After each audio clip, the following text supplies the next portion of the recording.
Hello and welcome to this series of programmes we're doing to cover the forthcoming European Parliamentary elections that are due to take place on Thursday the 22nd of May.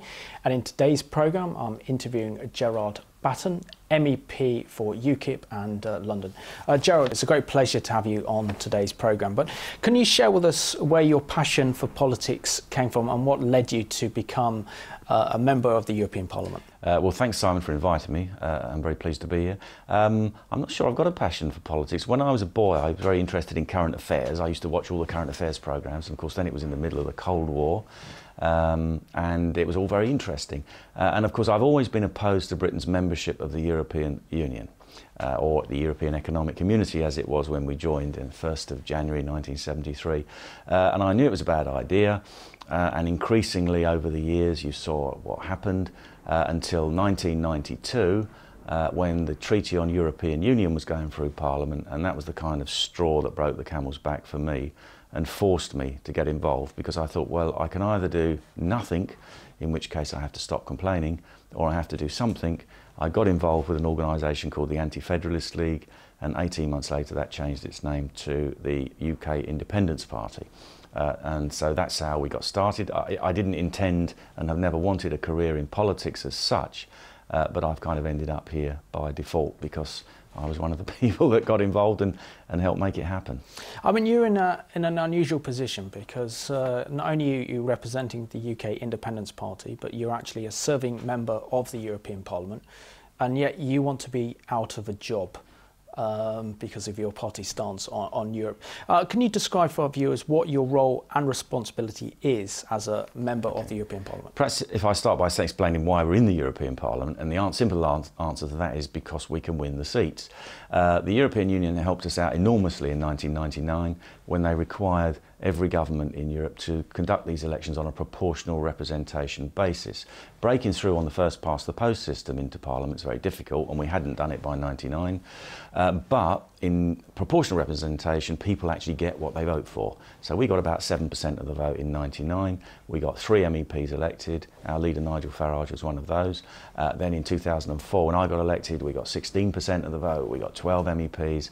2009 we got 16.5%, and we got 13 MEPs.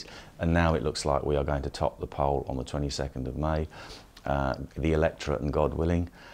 So we're going to get even more votes and percentage, and we can win those seats. Now we really want to be in Parliament at Westminster, but in the meantime we use this position in order to campaign for Britain's withdrawal. And that's really what UKIP MEP is all about. It's not about going to Brussels and trying to tweak the legislation and making it a little bit less worse than it would otherwise be. We're opposed to it completely. We do go there and vote against the legislation in protest. We never vote for any legislation. And the rest of the time we spend our time, speaking, campaigning, doing whatever we can to promote the idea of Britain leaving the European Union. And I think we've been very successful in that, because that's the only reason why it's on the political agenda now. So would you say that these European parliamentary elections are important, and should our viewers bother to actually vote in these elections if you actually oppose EU membership? Well, if your viewers watching this actually are in favour of the European Union, then they've got lots of choice, because they can vote Conservative, Labour, Lib Dem, Green and a whole host of other little parties who are in favour of Britain's membership, and that's fine. If they don't like it, there is only one party that's genuinely opposed to the EU, that genuinely wants to take Britain out, and is credible in this election, and that's us, the UK Independence Party. So if they like it, vote for any one of the others. If you don't like it, vote UKIP. We're not pretending that we're going to reform the EU. It can't be done. What we are going to do is that every MEP that gets elected for UKIP will put the pressure on and continue to campaign to leave the EU and spread the message. And of course what really matters is this is just a means to an end. It's just a step on the road to us winning seats in the Parliament at Westminster, which is the only Parliament that can actually take us out of the European Union. UKIP as a political party is really now at the forefront of public opinion. You're riding very highly in the polls and also tipped to win this European election. And there seems to be a huge amount of groundwell of support for your party. Why do you think that is? I think it's because people have had enough. They've been lied to for 40 years about the European Union. The European Union is about creating a centralised political state, a United States of Europe. They wanted to call it that in the Constitution. They realised they couldn't sell it to the public, especially not the British public, so they called it something else. It's now called the Union, by the way. It's not even called the European Union in the treaties. So it's always been about creating that United States of Europe. And I think people have listened to the lies for 40 years. They've increasingly come to disbelieve the other political parties, and we've reached a stage now where they don't believe them at all. Very, very few people, except their absolutely core committed voters, are going to go out and vote Labour, Conservative, Lib Dem on Thursday the 22nd. But anybody else, I think, who's got serious concerns about the EU knows that they're being lied to, they're not being told the truth, they can't trust those other parties. So what do? They're voting for UKIP because our message is consistent and honest. We don't like it, we want to leave.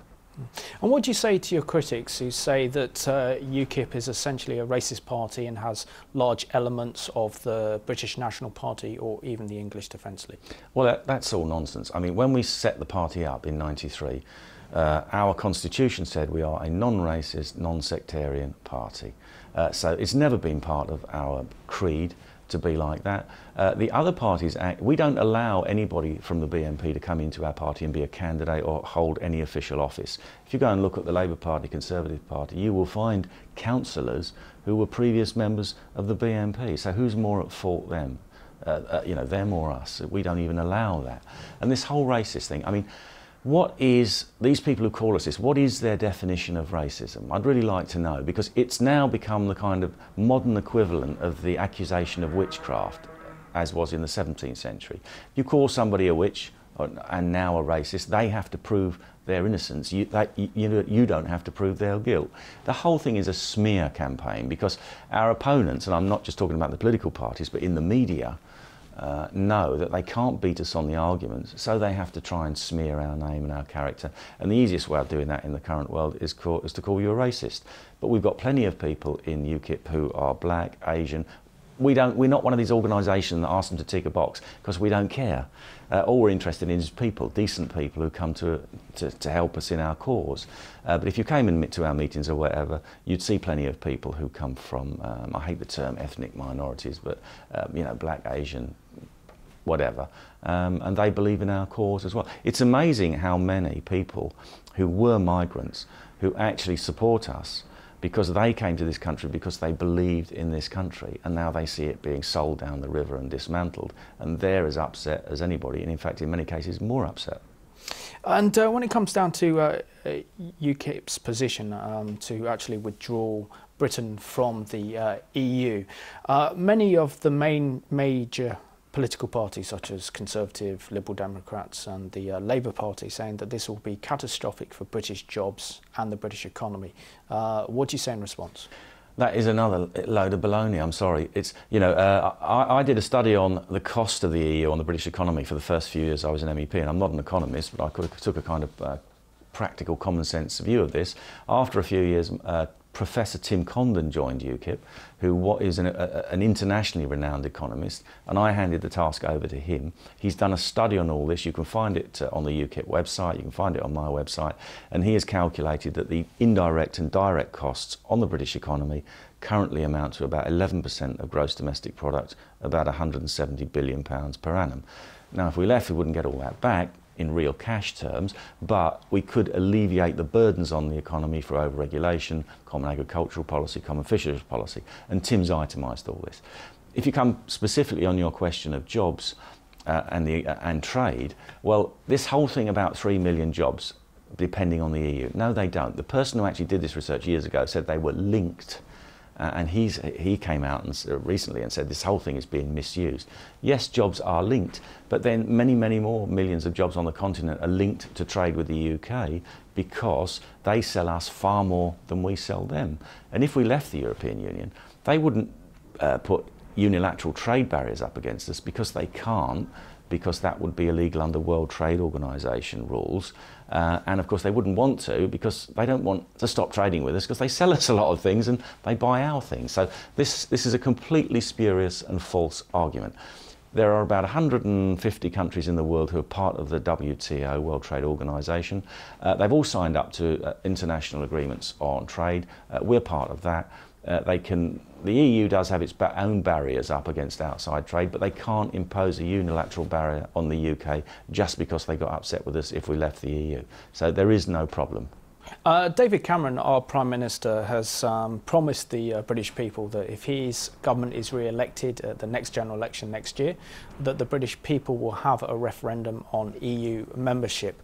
Why do you think it's taken over 40 years to actually give the British people a vote whether we want to be part of an ever-increasing federalist Europe? Well, of course, I don't believe that anyway. If he wanted to have a referendum, he could have it now. All he's got to do is go to Parliament and say, try to pass a bill giving us a referendum. We could do it later in the year. He won't do that because he's not genuine. Now, if Parliament wouldn't give him that majority, he would actually be in a much stronger position politically, because he could go to the British people and say, I've tried to get you a referendum, Parliament has thwarted me, vote Conservative in 2015 and I will deliver on that. But he's not saying that because he doesn't really want to do it. What he's actually said is that if you vote Tory and there is a Conservative majority in the House of Commons, I will go off and negotiate our terms of membership. He hasn't said what he's going to renegotiate because he doesn't know. The EU has already said there is nothing to negotiate, we're not going to do it. But never mind, when he's renegotiated, he said he's going to come back and recommend that you vote for it anyway, even though he doesn't know what it is that he's going to be offering you. So what kind of referendum is that? Plus, if we think back to the last time we had a referendum on membership, continued membership, which was 1975, the whole thing was rigged anyway. The BBC, the newspapers, every day were pumping out propaganda to secure a stay-in vote.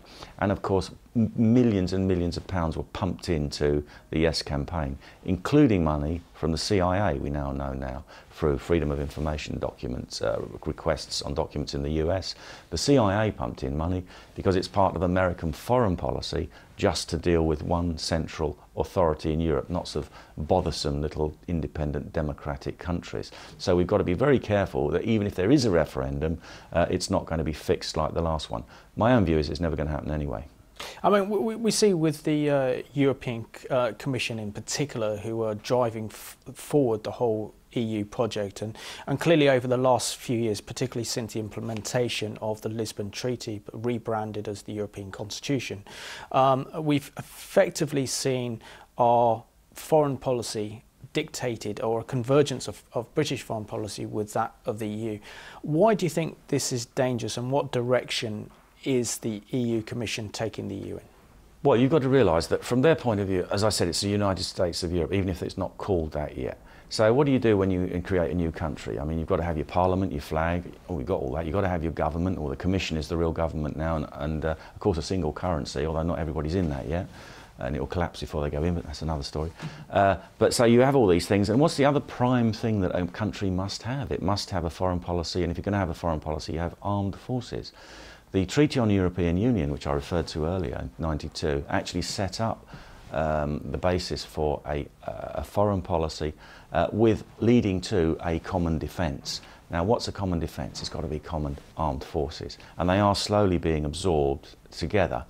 All the different armed forces, those that have got any worth having, of course, of which Britain is a prime example, are being merged into something that can only operate as part of a European Union structure. I think it's very dangerous because you can see who's been put in charge of EU foreign policy at the moment, Baroness Cathy Ashton, who I'm sure is a very nice lady, but has never been elected to anything and doesn't have any experience in this matter. And I would say whoever runs a country's foreign policy should be a pretty experienced politician, because the stakes are very high, as we're seeing at the moment with what could go wrong in the Ukraine. So you have to have people who know what they're doing. So first of all, I don't approve of that being taken on board by the EU, and certainly don't approve of amateurs being in charge of it. And when it comes down to the issue of Christians, we've seen that many Christians feel that they have been politically marginalised over the last few years. We've seen the coalition government introduce the same-sex marriage, which has really affected a lot of Christians who would normally support the Conservative Party. Is there room for Christians within UKIP? Absolutely, yeah. I mean, we don't ask people what their religious. As I say, we're not one of these organisations where tick boxes so we can be politically correct. But yeah, there are lots of Christians in UKIP. There's some Muslims in UKIP. They're Hindus. They're atheists. They're all kinds of different belief systems of people who join UKIP. It is a political party. When Cameron came out recently, he was saying Britain was a Christian country. I really thought that was an exercise in pure cynicism, given what he's done. Now, Britain is a Christian. It's been a Christian country for 1,500 years, since St. Augustine came. But of course, it doesn't mean to say that everybody necessarily believes 100% in all the doctrines and dogmas of any particular Christian sect. But it is a culturally Christian country. Our legal system, our institutions, our customs, etc., have all been heavily influenced and founded on Christianity through the centuries. So I think that we should continue in that vein because it's stable and it's the way that we've operated for a long time. There's still room for people to come in and practice their own religions, provided they don't impinge on the national life of the country. What I find very, very worrying is the fact that we now have official recognition for Sharia courts. We have all kinds of practices starting up which are inimical to the British way of life. And I think if people want to come here and live here and practice their own religion, that's fine. But they shouldn't try to impose it on the rest of us, which I think is happening to some extent and an increasing extent. Do you want me to say something about our position on the grey marriage thing? Because I think this is what has upset an awful lot of people. Now, throughout my working life, I've worked with gay people. We've got plenty of gay people in UKIP. I've never met actually one of them who wants to get married. But I think that provision was made for this under the civil partnerships, whereby, because a lot of this is about inheritance rights and the rights of partners to next of kin status if there's an accident or a death or something like that. And that's perfectly understandable that people should be able to designate who they want to inherit their property or who should be regarded as next of kin in whatever circumstances require it. But marriage, and I've been trying to think of an example in history, in another civilization, another country, going back as far as you can think, where men have married men and women have married women, and I don't think there is one. Marriage is between a man and a woman. Of course, that's also based on, the sexual relationship between a man and a woman. In the past, you could always get, even before divorce existed, you could always get an annulment for marriage under the Christian religion because of non-consummation. So there was a clear understanding of what marriage is between a man and a woman. How can you apply those rules to same-sex relationships? It's going to be a nightmare. Or are we going to end up where political correctness always takes you with different laws for different people? So we don't all live under one system and know what the rules are. Different people have different rules. So I think that our party is quite happy with the civil partnership arrangement. I personally would be happy with an arrangement which says a person can designate to leave their property to whoever they like, whether they're related to them, married to them or not, because I think that should be your right. And this could clear up all of these kind of problems that some gay people have. But my party is not in favour of same-sex marriage. Certainly the vast amounts of our membership wouldn't be in favour of it, and I think it's fair to be honest to people and tell them that. And in fact, having discussed this with some of my gay friends in the UKIP, they're perfectly happy with that stance as well. Talking about issues now relating to foreign policy. Now, one of the biggest foreign policy issues we're facing today is the threat of a nuclear Iran. Iran is the leading state sponsor of international terrorism, also abuser of human rights. And do you believe that Europe, as the EU, can actually help stop Iran's nuclear weapons program? I wouldn't trust the organisation that gave you the Common Agricultural Policy and the Common Fisheries Policy to sort out a problem on anything, I have to say. I think Iran's very, very difficult, and I don't pretend to have an answer to it. And of course, it isn't really a problem with Iran. Iran lives under a dictatorship. I know Iranians. One of our members in London is married to an Iranian lady, and you couldn't meet a nicer person. And they're very worried about what's going on in their country. First of all, the fact that they live under this, theocratic tyranny, and secondly, the danger that that is to them and the rest of the world. So I think the real problem here is not so much Iran, but how do you stop or how do you help the Iranians rebel against the tyranny that they live under in a peaceful way, so without widespread bloodshed? And then how do you solve this problem of the nuclear proliferation? And I think that we're not going to get very far with the EU doing it. It's a difficult problem that needs to be worked out between the countries of Europe, UK, USA and worldwide to actually reach some kind of diplomatic situation. But it's a solution. But it's very difficult to try and reach a diplomatic solution with fanatics who are not open to reason. And I think that's very difficult, which is precisely why I go back to my point. We need some professionals in Western countries and other countries running their defence and foreign policy rather than people who've been put in order to fulfil a kind of an ideological purpose, as we had with Baroness Ashton and the EU foreign policy. I just want to talk just about two more questions, if that's okay. The other one I want to raise the issue is probably the EU funding towards the Palestinian Authority. Particularly, it seems they're giving them a blank cheque. In the education system, there is, and in their media, glorification of terror, glorification of violence against Israelis, and doing nothing to promote peace and reconciliation between the Palestinians and the Israelis. What policies can be adopted to make sure that the EU is more accountable in terms of where our taxes are being spent, so they're not spent to actually fund or support terror? Well, in the European Parliament, I and my colleagues and other people from other parties have raised this issue about where is the money going and is it being spent on terrorist activities or policies that promote intolerance and extremism. And of course there isn't a clear line of a paper trail where the money goes. We know a lot of it is misused, and I'm afraid the only solution to that is for the EU not to be sending the money in the first place. And of course this is one of the reasons why we want to get out of the EU. It's different for countries to offer to support in practical terms to help people so that they can actually come to a peaceful solution. But I mean, I'm on record and lots of other people are saying, that Hamas is a terrorist organisation. So what we mustn't do is send money there so it can be used by those types of organisations. And as I said before, the EU is the last organisation on earth that I would actually trust to actually do a competent job of that. So I'm afraid there is no easy solution, but Britain needs to lead the way by getting out of the EU so that we can get back to some sensible policies. And finally, Gerard, can you tell us for our viewers why they should vote for UKIP at this year's European Parliamentary elections? Well, I think I said that at the beginning and I'll say it again. If your viewers are happy with the European Union, they think it's great to move forward to the United States of Europe, you've got lots of choice, Conservative, Labour, Lib Dem, because or whatever they may say, they're actually taking us in the same direction. And if you look in the European Parliament, the record of voting of MEPs, Tory, Labour, Lib Dems vote for this continual flood of legislation, a lot of it extremely harmful to the interests of the UK. So don't believe what they say, believe what they do. Look at what they do.